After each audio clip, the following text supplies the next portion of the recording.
Hello again. I hope you found the resources that we covered last time interesting.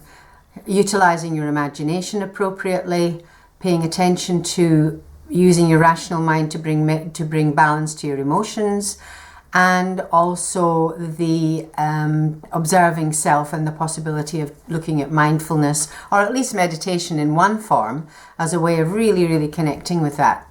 So today we've got another two. We're looking at the dreaming brain, and this is something you really haven't got much control over directly. And we're also going to have a look at empathy.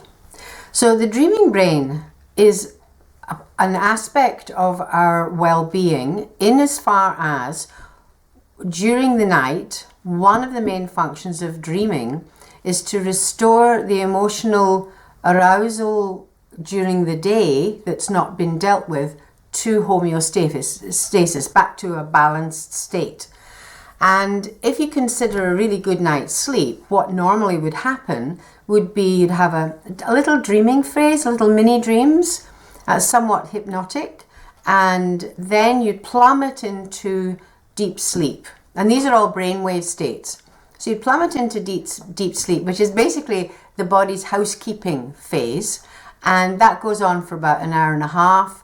Then it switches across to rapid eye movement dreaming, and then it does the same basic housekeeping to the emotions, so that anything that occurred during the day, you had an expectation of something, it wasn't met, and so that expectation's still active in you, and it brings that back down to balance by playing it out in the theatre of your mind during sleep. So then after about 10 minutes of that, it'll switch back to deep sleep, and it keeps alternating during the night like that. Each of the deep sleep phases gets shorter, the REM, rapid eye movement phases, get longer, and it finishes off the night with a short phase of deep sleep. So you wake up feeling refreshed and energized, ready for a new day, but not remembering any of your dreams. That's in a perfect night's sleep. Most of us don't get that most of the time.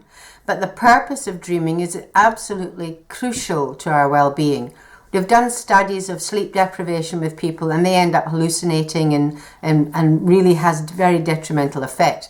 So from our point of view in this discussion, what we really need to do is to make sure that we get to bed at a decent time to allow for that process to occur through the night. Also, good sleep hygiene is tremendously valuable, and that involves keeping the room as dark as possible, keeping the room cool but the bed comfortably warm, fresh air if you can possibly do it.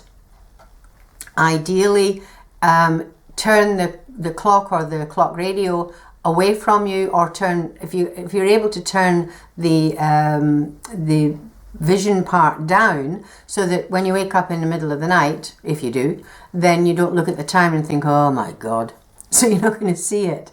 That's a useful thing to do as well. Avoid looking at screens for at least an hour before you go to bed. So that's computers, laptops, tablets, phones. TV's different.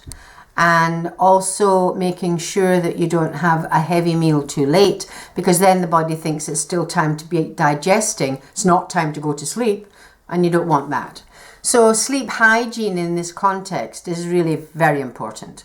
And the second thing I said is empathy. Now, we've got what they call mirror neurons, and the purpose of those is to help us put ourselves in somebody else's shoes so we can connect with them and understand what it's like for them. And bearing in mind that we talked earlier about connection, this is one of the means of fostering that connection.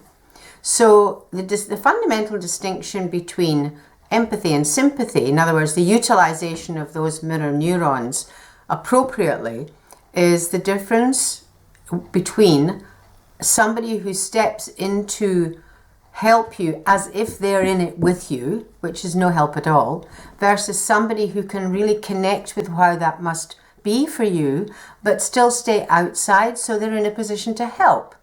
So it's that distinction between, oh, I feel for you, it's awful, which is all very well, but it doesn't get them any further forward. And to be honest, we never can feel for someone else, really, because we're all different. We can estimate what it might feel like, and if it were our experience, we know how that would be, but we can't ever truly be in somebody else's shoes.